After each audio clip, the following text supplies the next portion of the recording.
Ben Franklin's World is a production of the Omohundro Institute.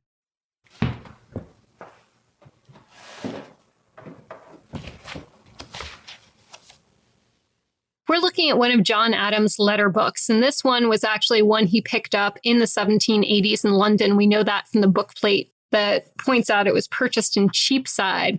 And it's fairly large and bound in what's now a rust-colored leather. It's full of a lot of different handwriting. Some of it is John Adams. Some of it is that of his nieces and nephews and secretaries and anyone who helped out in his retirement years. John Adams begins to keep a letter book that holds copies of his outgoing correspondence during the 1770s when he's at the Continental Congress, and he does so with an eye on history.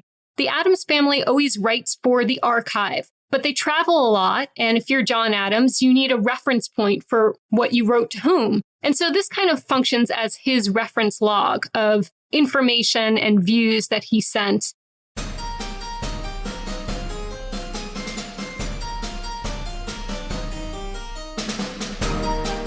Hello, and welcome to episode 231 of Ben Franklin's World, the podcast dedicated to helping you learn more about how the people and events of our early American past have shaped the present-day world we live in. And I'm your host, Liz Covart. Historians use archives to create the histories that we love to read, watch, and listen to. So today, we're going into one archive to investigate both how historians use archives to create histories and to discover more about early American experiences with religion. Sarah Giorgini, series editor of the Papers of John Adams and an early friend of this podcast, has invited us to join her inside the Massachusetts Historical Society so that we can take a closer look at the historical details provided by the Adams Papers and the role that these manuscripts played in helping Sarah write her first book, Household Gods: The Religious Lives of the Adams Family. In fact, Sarah and I recorded this conversation while we had the manuscripts that proved so important to her book displayed about us on Senator Charles Sumner's desk. Yeah, it was a super history geek moment, and it's one I wanted to include you in too, which is why, as you've already heard, I recorded Sarah talking about these specific documents we looked at and placed these bits throughout the episode. Now, as we pull back the curtain on how historians work in the archive, and why Sarah felt compelled to follow the Adams family's history of religion, Sarah reveals how early American families like the Adamses used Christianity as a cultural framework to view their world and the world around them. Details about the religious experiences of the Adams family progenitors, Henry and Edith Adams, and how John, Abigail, and John Quincy Adams used religion to understand the American Revolution, the New Republic, and how the New Republic would survive and thrive in a world full of monarchies. But first, hello, Albany. I'm very excited to visit with you on Thursday, April 25th at the New York State Cultural Education Center. I'll be giving a free public talk that evening called A Visit to Ben Franklin's World. Now, just before that event, we'll gather for a meetup at the pre-talk reception. The New York State Archives Partnership Trust, who is hosting us for the evening, has arranged for the Beer Diviner, which is New York State's first licensed farm brewery, to serve a selection of their finest and tastiest locally brewed selections. I've placed the details for this event in the show notes and in your Ben Franklin's World app. Finally, I'm very excited about this episode. You know, one aspect of working as a historian is being there to help your friends and colleagues with their work. So we help each other with our research by reading chapter and article drafts and providing feedback on them. And sometimes we just show up with a cup of mint chip ice cream in hand when our friends really need it. I've been really fortunate in that Sarah let me join her on her book journey. We participated in a writing group together, and after years of hard intellectual labor, Sarah's research is finally a book. It's really an amazing experience, and I'm very excited to share it with you today. So, without further ado, let's re-enter the Massachusetts Historical Society and investigate the religious lives of the Adams family. And we're looking at the letter that started it all. So this is a letter of July 19th, 1812, from John Adams to his old friend, Dr. Benjamin Rush. And he has a really lovely description of being a young boy who had rosy cheeks and carrying barley malt from the family brewing house. And then he segues into a little bit of a more serious reflection on the family's long past in early America. And he writes, "What has preserved this race of Adamses and all their ramifications in such numbers, health, peace, comfort, and mediocrity? I believe it is religion, without which they would have been rakes, fops, sots, gamblers, starved with hunger, frozen with cold, scalped by Indians, been melted away, and disappeared." My job after reading this letter was to find out if John Adams was right and if religion was really the guiding force in the family's success. Our guest is the series editor of the Papers of John Adams. She's a co-founder of the Junto, a group blog on early American history, and a contributor to both the Society for United States Intellectual History blog and a Smithsonian magazine. Today, she rejoins us to discuss details from her first book, Household Gods, The Religious Lives of the Adams Family. Welcome back to Ben Franklin's World, Sarah Georgini. Thanks, Liz Covart, and hello to all the Ben Franklin's World listeners. Sarah, I think you may be our first four-time guest, and every time we record, we do it in a different place. It's always a pleasure to make history, and we especially want to welcome listeners into the archive today. We are taping in the heart of the Massachusetts Historical Society, the nation's oldest historical society, founded in 1791, with an eye toward showcasing a few of the treasures in the Adams Papers project that led to my book, Household Gods. And I have to imagine that there must be, one particular treasure that really led you to write your book, Household Gods. So would you share that treasure with us? Sure thing. So when I first came to the Adams Papers editorial project just about a decade ago, I began where every history student begins, transcribing original primary sources. And this is challenging because you have to learn someone's handwriting. You have to learn their 18th century idiosyncratic spellings and quirks.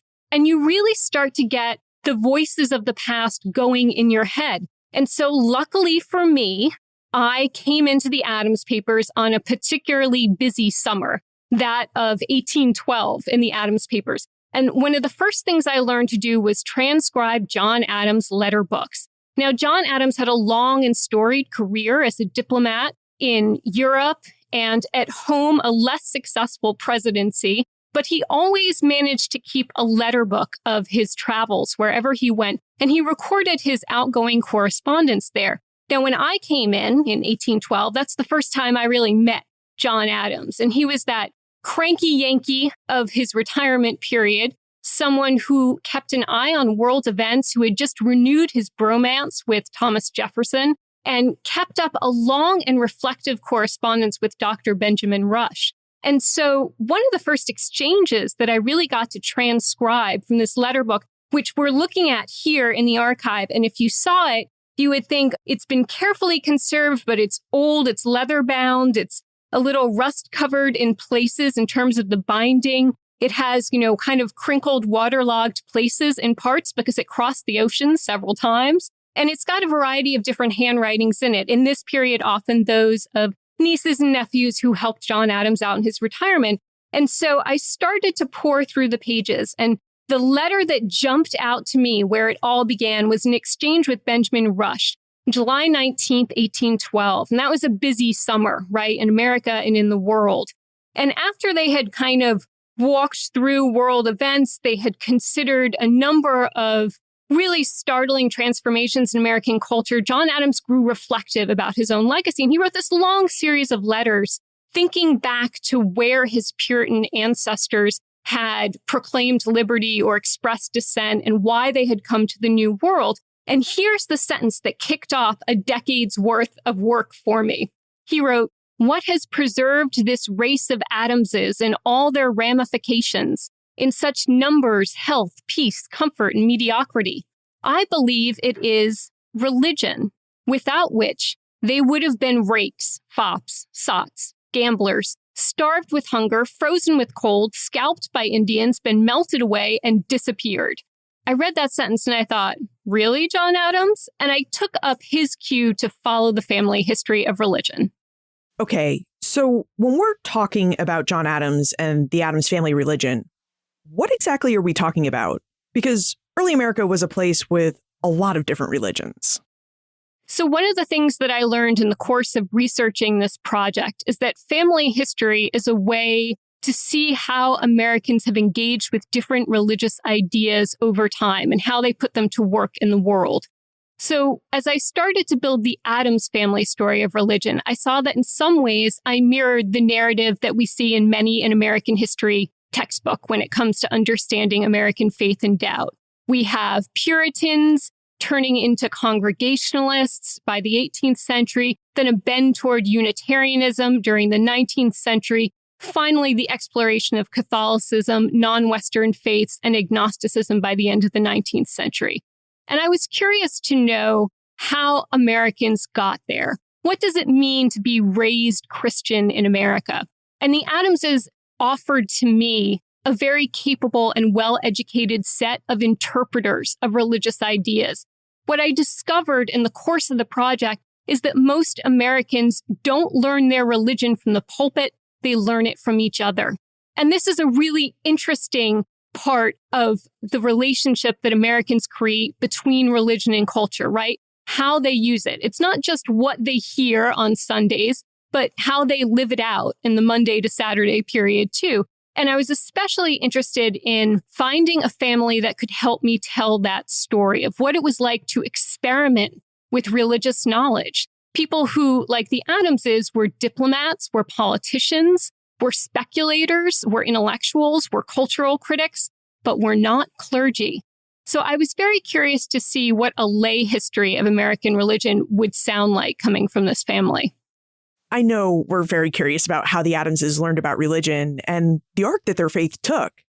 But before we dive into those topics, we should explore an idea.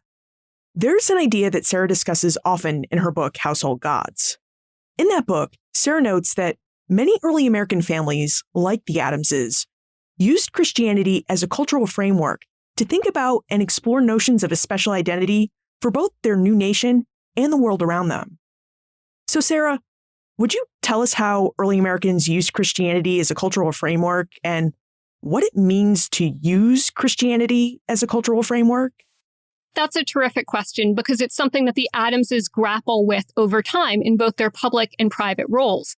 So to understand how the Addamses made their religion, we have to look back at really early England, and we have to understand the relationship between church and state, between individual and clergy. And then we have to understand this big idea of providentialism. And a large part of the work that I do in this book is to break down isms and interpret them in the way that the Addamses did, to show you how Americans encounter these big ideas. So to understand the idea of providentialism, we need to put ourselves back in that mindset of John Adams' Puritan ancestors and what their lives were like in Stuart-era Somerset, England. And the idea of providentialism is that there is an all-knowing, all-seeing, omniscient providence who intervenes in human events to fulfill a predestined plan of history. And this is something that every Adams between the Puritan era and the Civil War era identifies with strongly. This idea that there is a providentialist God, that God will intervene in history and will direct your steps, be it to revolution, civil war, any other great moment of cultural change, and see you through those steps. And that's something I think that we need to really reconstruct first in order to understand how they came here. You mentioned that Americans really learned about religion at home from their family and not necessarily from the pulpit. And as religion is often passed down through the family, would you tell us about the progenitor of the Addams family in America, Henry Addams, and what Henry's views on religion were? So this first part of the book, where I explored the Puritan ancestors of John Adams, is really my favorite because I had to do a lot of world building. In the Addams papers, we have 250,000 manuscript pages. I have maybe a handful of items that possibly have Henry Addams, the progenitor's handwriting on them. So I really had to think about the world that he moved through in Somerset, England. And here are the three things that every Addams could agree on about the Puritan progenitor. The first was that he was well-read. He had a fairly comprehensive library of old books that he willed to his daughter and sons. That's the first thing we knew about him. The second thing we knew about him, he brewed good beer. So he was a malt maker by trade, and that meant that often the Adams family fortunes swung up and down with those of the harvest, and so did their prayers and their personal economy. So we knew that. And then thirdly, what we knew about Henry Adams was that he married well. So he married Edith Squire, the granddaughter of a local rector. And in doing so, he picked up 40-odd glebe or church lands on which to establish his brewing business. So these were the three ideas that I had. I also knew from John Adams' own reflections on his Puritan ancestry that Henry Adams was someone who centered his life around the meeting house, so around church, around the militia, where he served in his local town.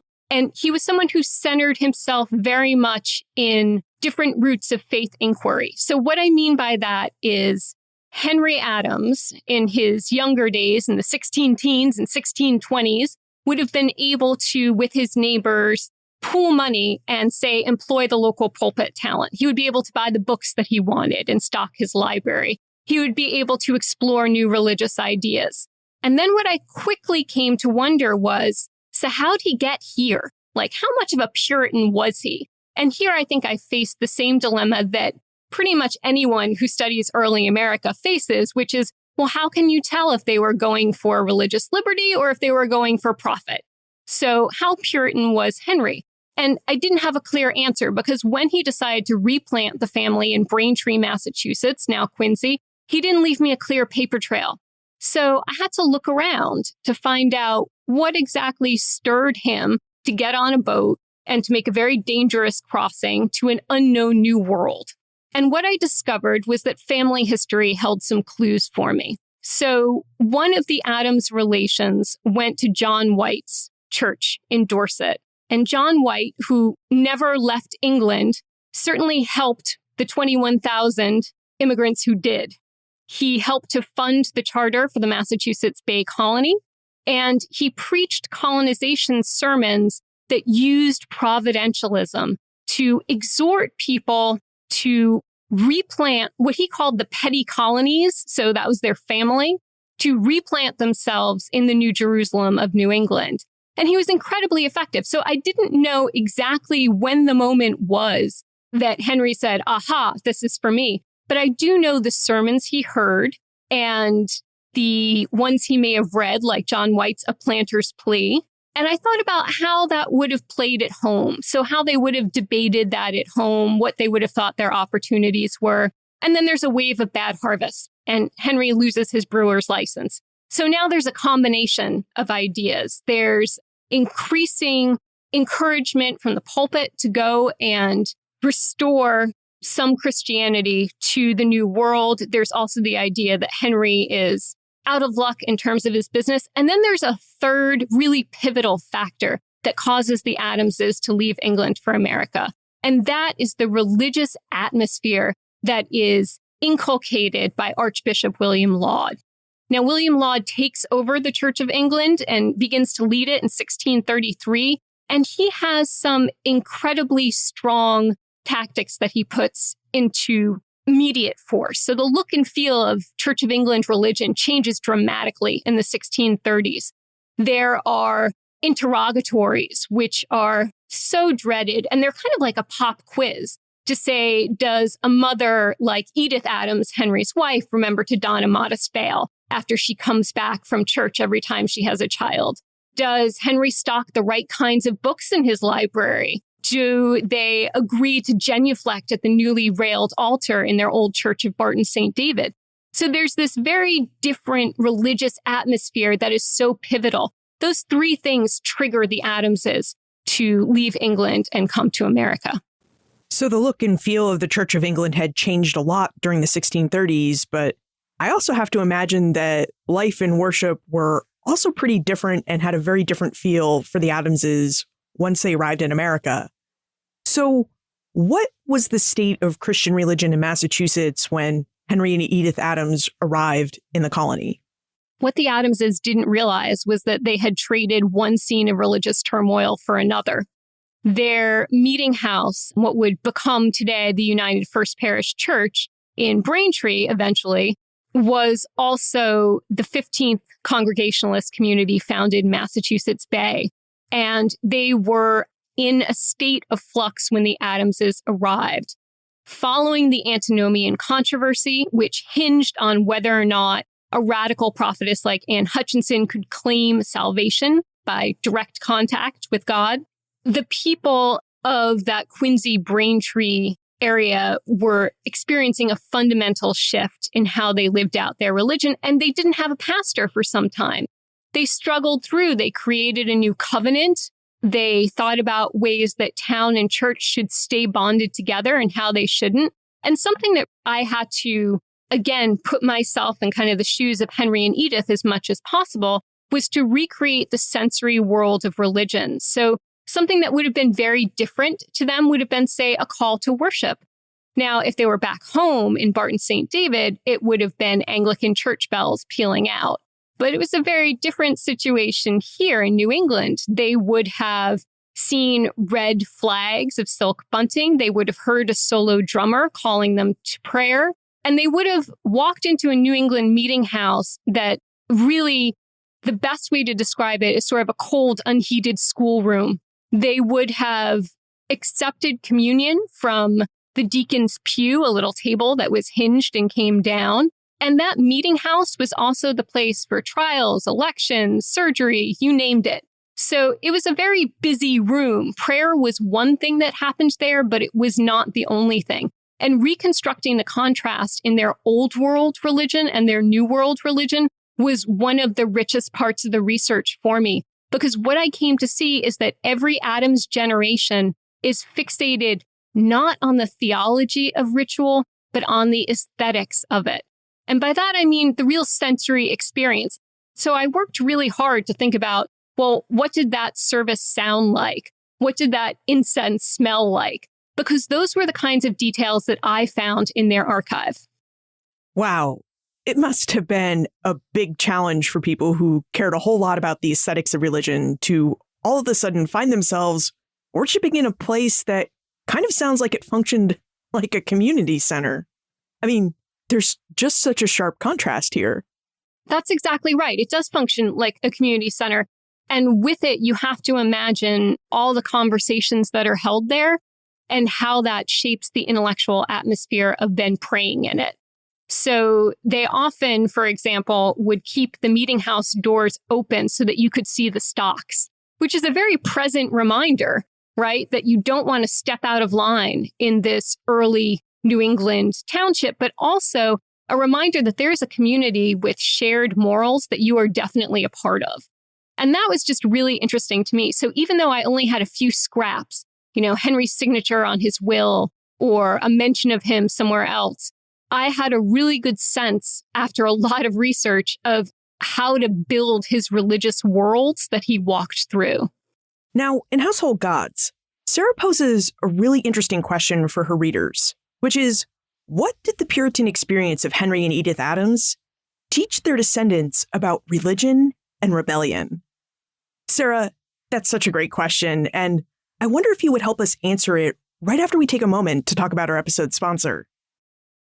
This episode is brought to you by the Omohundro Institute, proud publishers of award-winning books since 1943. Sarah has really helped us, and she'll continue to help us, see how we can use the Adams family to better understand the lived experiences of religion in early America. Of course, as we know, the Adams family provides us with just one window onto the early American past, and that was a past full of religious ideas. Which is why you may like to know that the Omohundro Institute has published many books about religion in early America. Just visit benfranklinsworld.com/OI books and then put religion into the search bar. When you do this, you'll find titles that will guide you through ideas about religious community in New England and Pennsylvania, the missionary movement in California, and the ways in which religion intertwined with social and cultural ideas about family, childbirth, and slavery. And because you're a loyal Ben Franklin's World listener, the Omohundro Institute is offering you a special promo code so that you can purchase any title published by the OI at a 40% discount. Just use your special promo code 01DAH40 Again, save 40% off any OI book title by visiting benfranklinsworld.com/OI books and using promo code 01DAH40. I placed the details for this listener-only sale in the show notes and in your Ben Franklin's World app. So, Sarah, you asked us to think about what the Puritan experience of Henry and Edith Adams taught their descendants about religion and rebellion. And now we'd like to know what you think. So, what did the Puritan experience of Henry and Edith Adams teach their descendants about religion and rebellion? Well, so John Adams, a far better author than I on this subject, took a crack at exactly that question first in his dissertation on the canon of feudal law in 1765.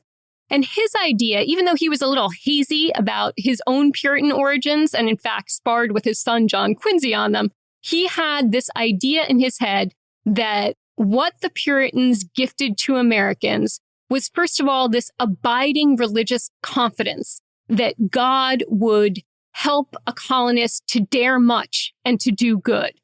So there's that idea. There's the idea that before they were capital C Congregationalists, they were lowercase c Congregationalists. They knew how to gather in community, maintain an individual identity, yet pull together for something like a revolution. They had, thirdly, a long and rich tradition in religion, so in the line of church before in the line of state, in articulating dissent and proclaiming liberty. So anyone who is willing to flee the corrosive hands of an Archbishop Laud would feel empowered to stand up to, well, any form of British authority that might challenge liberty. So in essence, religion actually gave them the confidence they needed to rebel. I think that's true. I think that's exactly the way that they parlayed it, especially John Adams. You have to remember, too, that claiming that Puritan ancestry is incredibly important if you're building a political brand in the 18th century.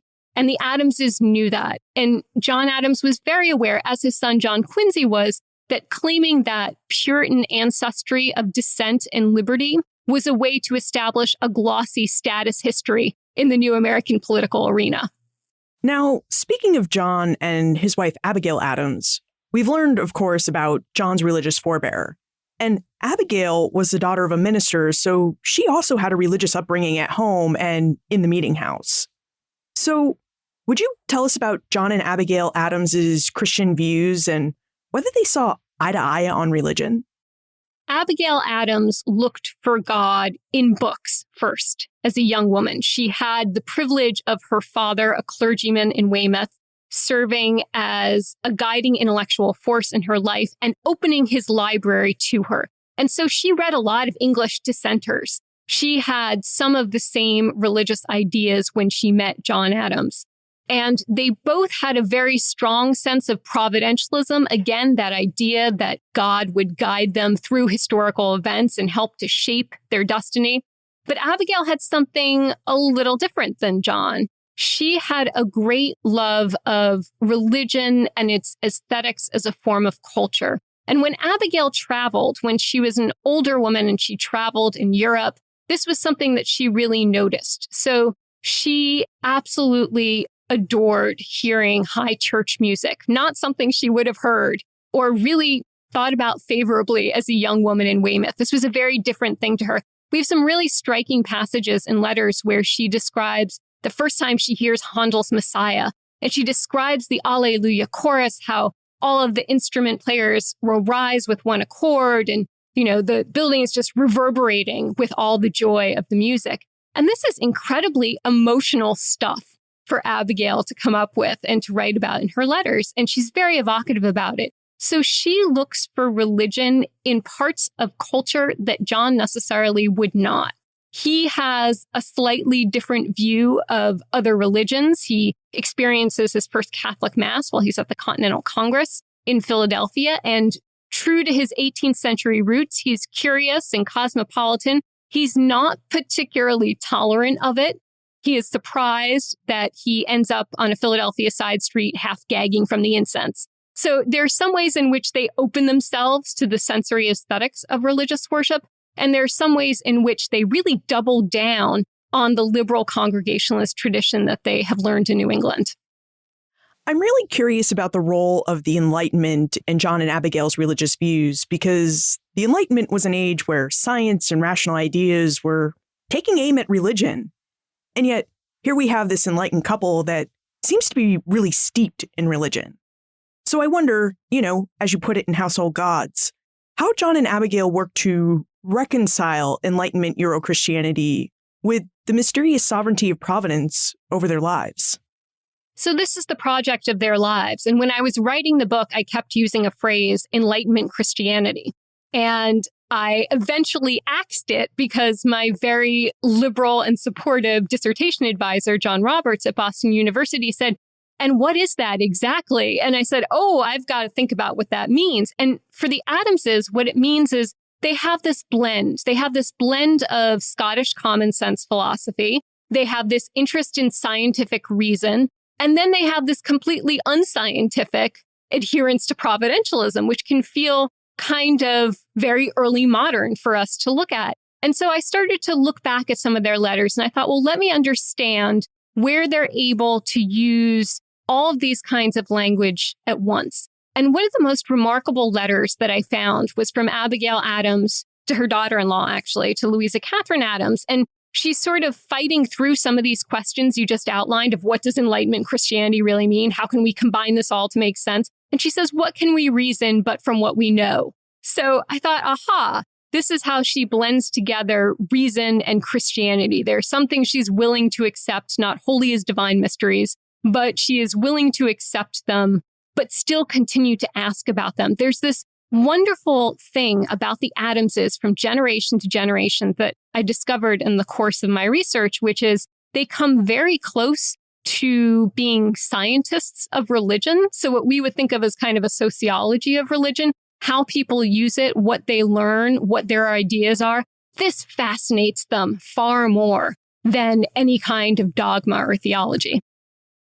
Now, speaking of the letters you looked at, one of my favorite letters from the Adams papers is the one that Abigail wrote to John on June 18, 1775. And I really love this letter because it specifically describes the Battle of Bunker Hill, which is a battle I used to talk about all the time when I worked for the National Park Service. Now, you told me once that this letter does more than just talk about the decisive day. You said that it actually demonstrates how the Adamses relied on their faith to make sense of the American Revolution. So I wonder if you would tell us about Abigail's decisive day letter and how it illustrates the Adamses' faith. This is one of my favorite Abigail Adams letters, maybe my favorite in our entire collection. And so here is a really good trajectory of providentialism in one letter. And I'm just going to read a little snippet of it so you get a taste. This is Abigail writing to John.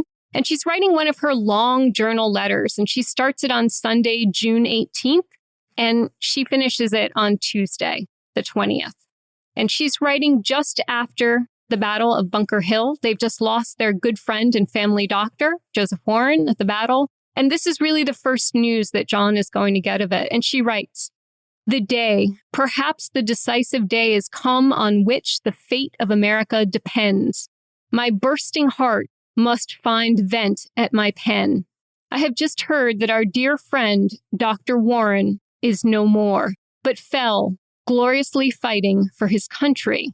And then Abigail continues in the second paragraph, and she does something that she does a lot, and a lot of the Adamses do, which is kind of a mashup of different scriptural verses. And this part is pulled specifically from Ecclesiastes and from the 62nd Psalm. And she writes, "The race is not to the swift, nor the battle to the strong, but the God of Israel is he that giveth strength and power unto his people. Trust in him at all times, ye people, pour out your hearts before him. God is a refuge for us. Charlestown is laid in ashes." And to me, this was just so evocative of bearing this news to her absent husband, of trying to show the personal and public toll of this conflict so early on. And it's rare that Abigail would quote that much of the Bible, and yet she does here. She continues the letter 2 days later with a very long ode that she apparently had young John Quincy recite every morning along with the Lord's Prayer, so much so that he remembered it when he was an old man many years later in his diary. And she ends the letter in a completely different place than she began it. She begins again on Tuesday by saying that she's heard 10,000 reports that are passing vague and uncertain as the wind. And you have to think of how news traveled and how she is trying to frame this. You asked about how we use Christianity as a cultural framework. She had tried to do that the first day when she heard the news, and she is still trying to do that 2 days later. And so she quotes along old, and then she writes, "The spirits of the people here are very good. The loss of Charlestown affects them no more than a drop in the bucket." And so we see a whole trajectory of someone who appeals to providence during a great historical event, expects Christianity to serve as both her language and interpreter and guide of this incredible loss, and really sets it aside to mourn, to grieve, comes back to it with kind of a renewal of faith, and gives us this incredible line of, we know this is just the beginning and that there is more to see and providence will guide us through. And so while this letter is famous for being this incredible primary source event of the Battle of Bunker Hill, it also gives us a wonderful lesson in how early Americans practice faith and doubt and how she uses Christianity to frame the story. How about another example? You just showed us how Christianity could be used to frame the story. And so I wonder about the framing of the election of 1800. We happen to know the election of 1800 as one of the most acrimonious elections in history, as it pitted John Adams against his sometimes friend, sometimes enemy, Thomas Jefferson. And I wonder, did the Adamses use Christianity as a way to make sense of John Adams's loss to Jefferson in this election? That's a really interesting question, because our forthcoming volume of the family correspondence, which will be out in spring 2019, chronicles the private and public toll of that period of campaigning going into the election of 1800. And while there's not a ton of religious imagery in those letters, they certainly use it in the years that follow. There's an idea that's especially prevalent in early 19th century America that when you face something terrible, the loss of an election, the loss of his youngest son, Charles, to alcoholism, just an incredible retreat from public life that is unexpected at that moment, you are entering into what Christians call the school of affliction. There are lessons to learn. Now, whether or not the Adamses acclimate easily to that school of affliction, I wouldn't be able to say. But what we do see is an increasing turn to more Christian language in their retirement years. So from 1801 to about 1826, there is a lot more Christian language in use, but there's also a real curiosity about other faiths that we see that we hadn't seen before in John Adams' correspondence. Now, as Household Gods is a family history, I'd really like for us to move on to the religious explorations of John Quincy Adams. Now, we know that John Adams' diplomatic career during and after the American Revolution really afforded his family and his eldest son the opportunity to travel in Europe. In fact, John Quincy accompanied his father to Europe at such a young age that he probably spent more time abroad than he did in Massachusetts. So, Sarah, I wonder, with so much time abroad during his youth, what was John Quincy Adams's religious upbringing like, given that he really couldn't attend worship in the congregational meeting houses of his parents? So this is a really interesting thing about John Quincy Adams, sometimes referred to by his own family as the greatest traveler of the age. He has his first diplomatic gig going to Russia when he's 12 years old. He is off in Europe attending Leiden University. He jets back to Harvard, a formative place for many in Adams when it comes to religious education. And he is really plunged fully into foreign experience, more so than his native Quincy. And this makes him not only incredibly cosmopolitan, but it makes him a great critic of world religions. And he's someone who's incredibly curious as he's moving through the steps of diplomatic apprenticeship that every Adams does in learning how to use religion as a couple of things. So it's a social technology. He takes a little time to warm up to people, and this is a way that he can look like he's part of the community. He says he always likes to be the friendly American in a foreign pew is kind of how he frames it, no matter the denomination. And he will put that to good use by praying anywhere and everywhere that he can. He's really curious about other denominations beyond Protestant Christianity as well. So he is very adroit at moving through different religious communities and finding exactly the religious idea that he can be a part of, that he can espouse. And then the second thing that he's able to do is to learn how to use religion as a cultural language. And his wife, Louisa Catherine, is very adept at this as well. So even though they're moving through an array of foreign courts, they are able to connect in conversation with people on topics like Christian patriotism or Christian motherhood, kind of the universals that they're interested in. So he has a very different upbringing, and he struggles quite a bit with it. And he struggles with it most when he becomes a father. And he isn't quite sure how to educate his children except to drown them in reading lists of books, which is a very Adams approach to education, I think. Could you give us an example of how John Quincy Adams used religion as a gateway to developing a better understanding of cultures? Perhaps you could even tell us something about his relationship with the Tsar of Russia.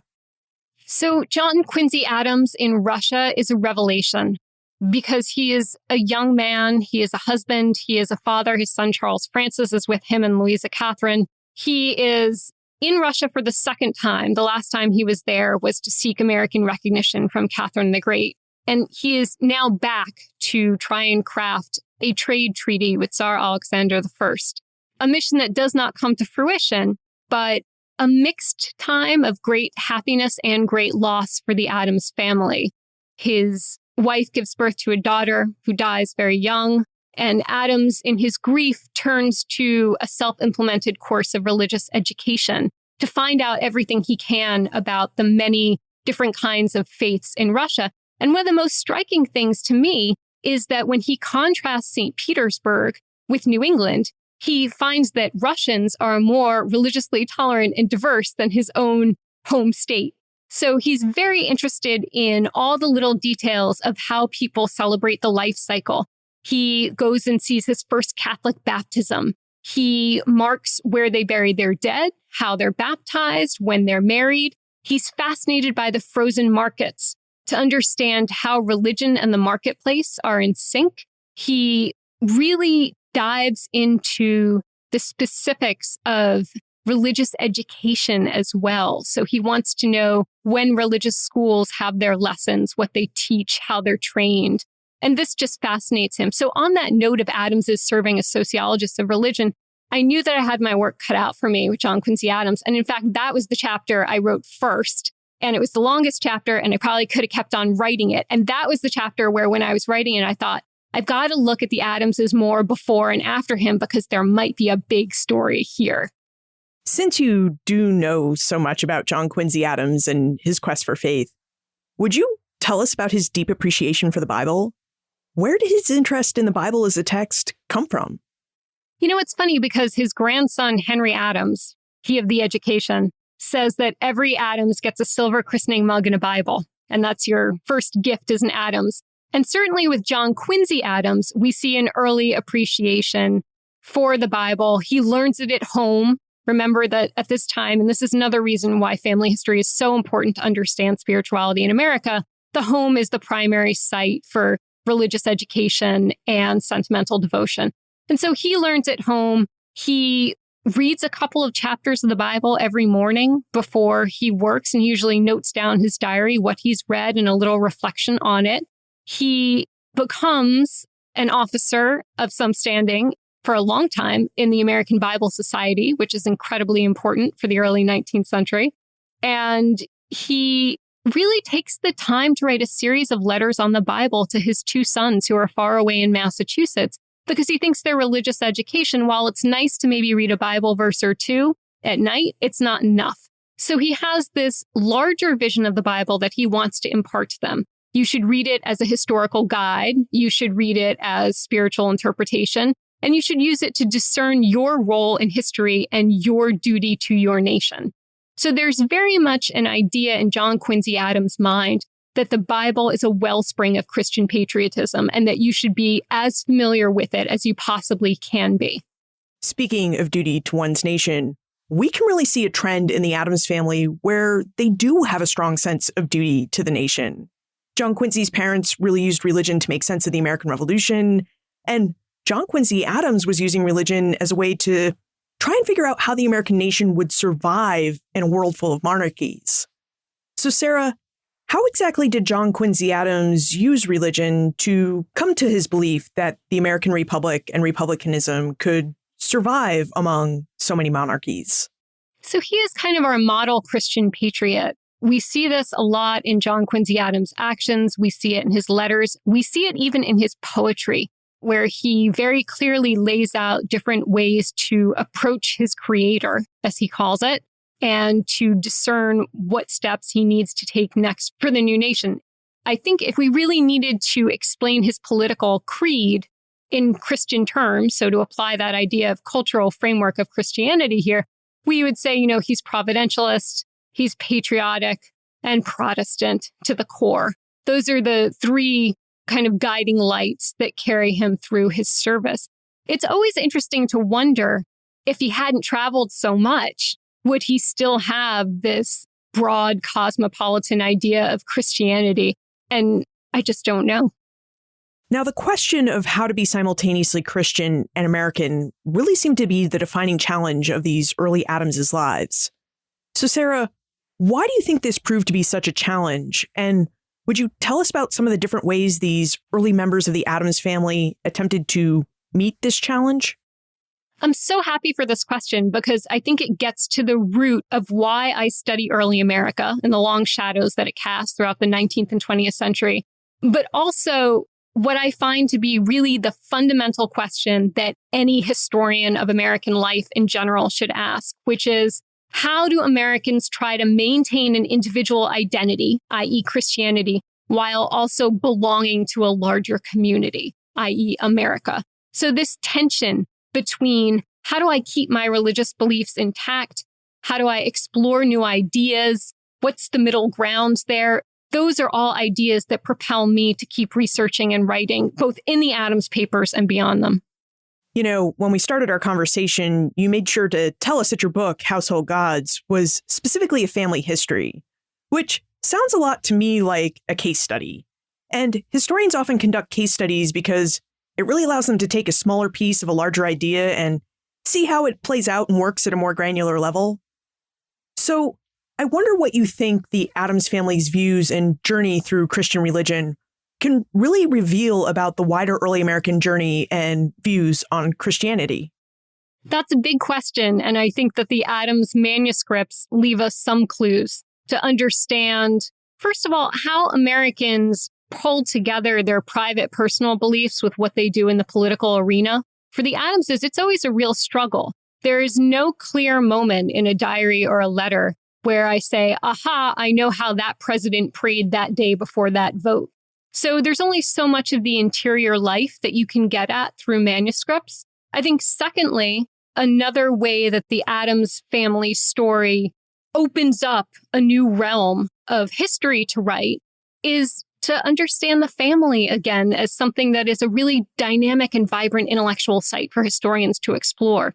So families pass along religious ideas and practices in a way that churches and clergy and all the letter books in the world can't wholly record. And so understanding how that idea of the Christian family, a microcosm of peace, stability, godliness, and goodness came to be is, I think, a really interesting part of this project that spoke to me quite a bit. I did, and I have to say, when I started this project, I had a lot of people say, well, why the Adamses? There's been so much on them.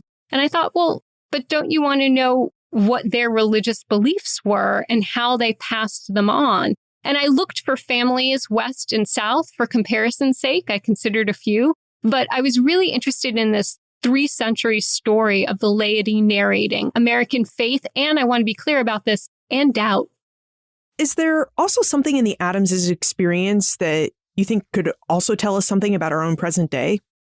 I think the Adamses struggled quite a bit with the notion of public and private spheres. So what ideologies they wanted to discuss at home and what they were willing to share, not online in their day, but certainly in their letters, speeches. They were incredibly public people. And I think what we forget sometimes is that they were easily the most famous family in America for much of the 19th century and not wholly the most popular one. So they really had to reckon publicly with former presidencies, former legacies, this incredible archive that they wrote for, their different actions in the political sphere.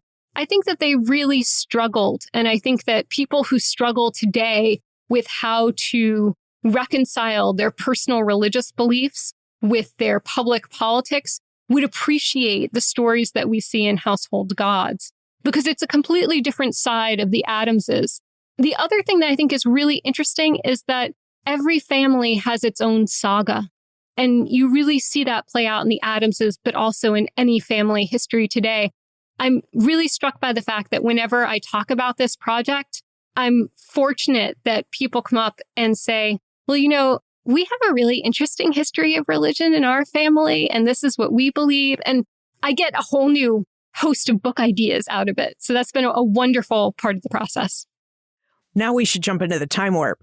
This is the fun segment of the show where we ask you a hypothetical history question about what might have happened if something had occurred differently, or if someone had acted differently.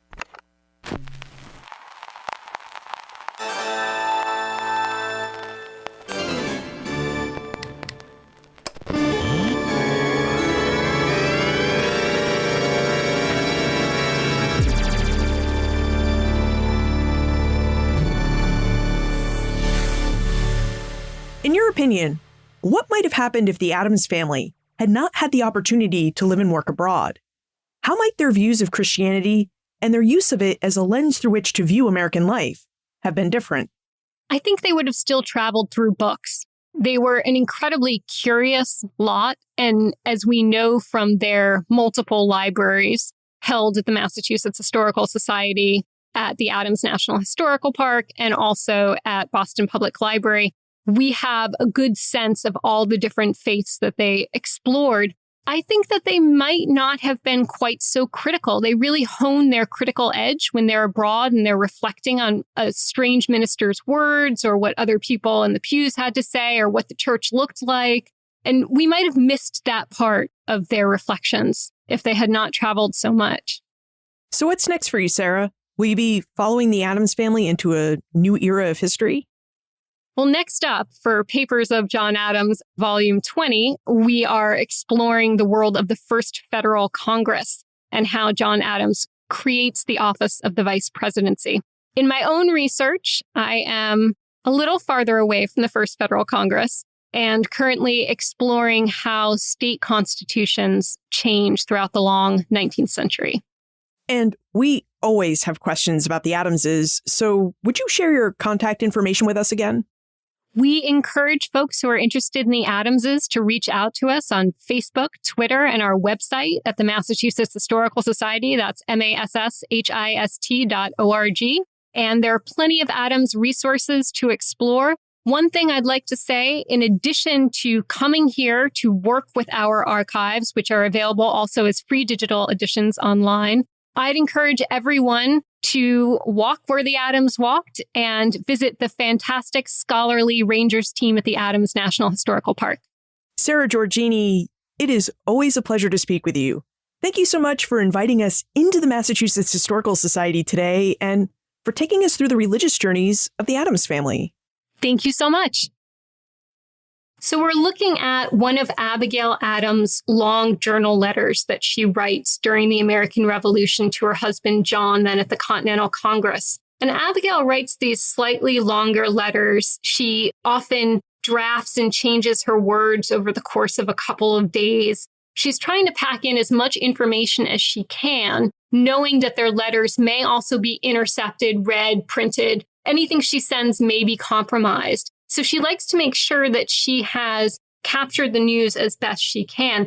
And she'll often come to a point in the writing where it's either emotional for her or the events are still in flux, and she will hold the letter and then send it. And this is what happens with her letter of Sunday, June 18th, 1775, which we're looking at. And she again continues on the afternoon of Tuesday, the 20th.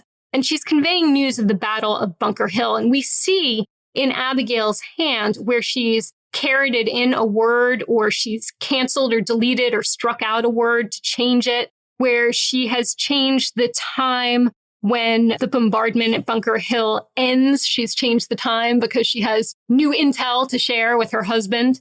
And so these letters, which are always astonishing to me that they've survived and been taken such good care of by the family and the Historical Society, it's probably about an 11 by 14 piece of paper. It's a manuscript. It's kind of a cotton-based, slightly heavier kind of paper that you would have seen here.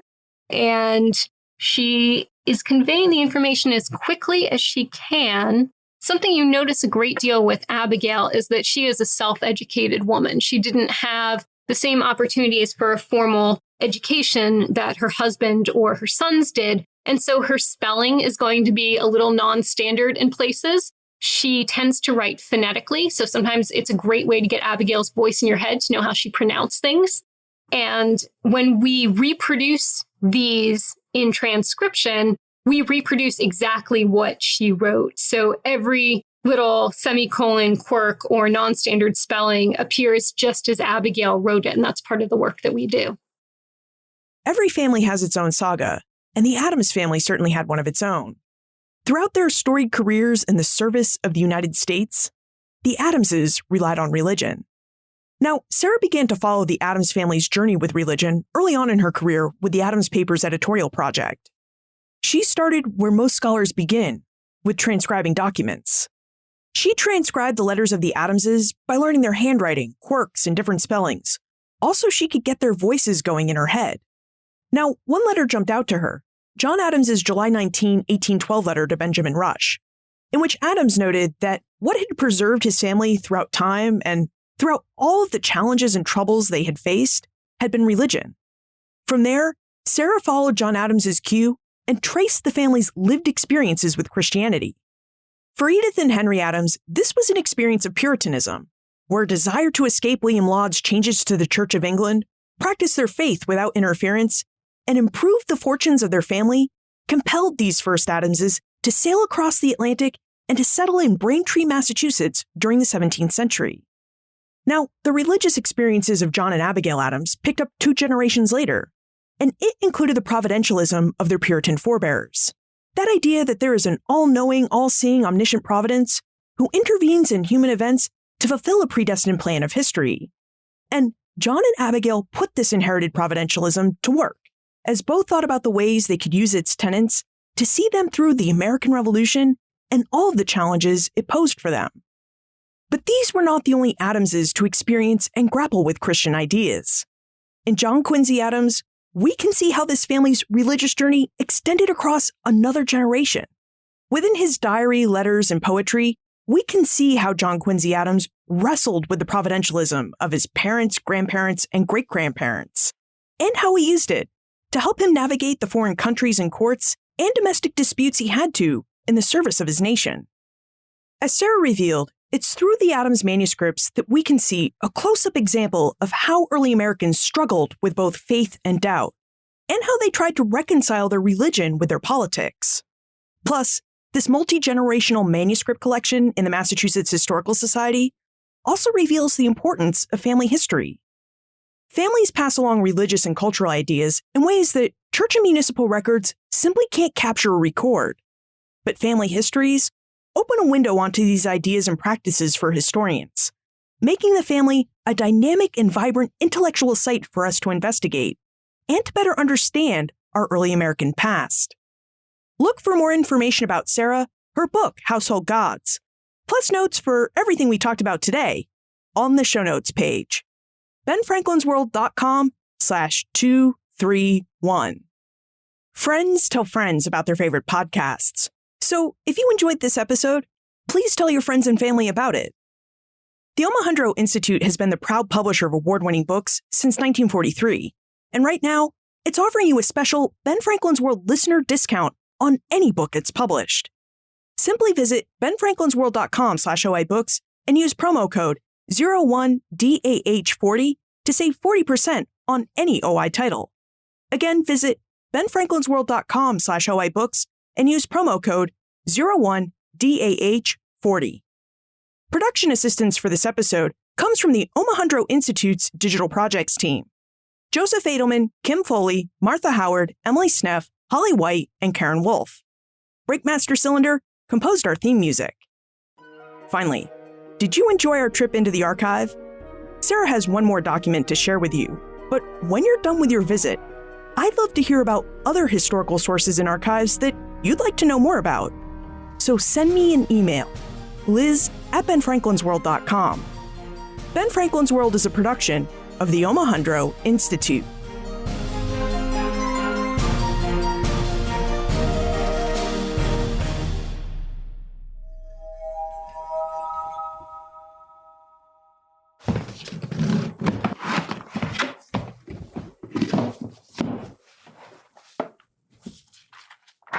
One of the most epic diarists of the 19th century was certainly John Quincy Adams, who, like his parents, had a rage for the archive and for creating history. Over the course of his life, he kept 50 volumes worth of a diary that you can read in either a quick line-a-day version or in this longer version that we're looking at here. And this has all been digitized and made available through the Historical Society. And we happen to be looking at the entry for March 29th, 1841. And he opens his diary with when he woke up in the morning and who visited him and his early tasks. And really, of all the diary entries, and there are so many that John Quincy has provided us with, this is one of my personal favorites because I think it tells us a lot about how he applied Christianity to politics. And it's written about a month after the Amistad decision, which you can learn about through the Historical Society website. But he's reflecting on what he should do next. And he asks in his diary, what can I do? How can I carry forward this cause? And he acknowledges that it will be a challenge. He writes, "The world, the flesh, and all the devils in hell are arrayed against any man who now in this North American Union shall dare to join the standard of Almighty God to put down the African slave trade." And so the part that really gets me about this is John Quincy Adams' very clear explication of what his conscience tells him to do. And you see this man who is really at the end of his political career and is determined to cap it with one last moral crusade. And so he writes, "What can I, upon the verge of my 74th birthday, with a shaking hand, a darkening eye, a drowsy brain, and with all my faculties dropping from me, one by one, as the teeth are dropping from my head, what can I do for the cause of God and man, for the progress of human emancipation, for the suppression of the African slave trade? Yet my conscience presses me on. Let me die upon the breach."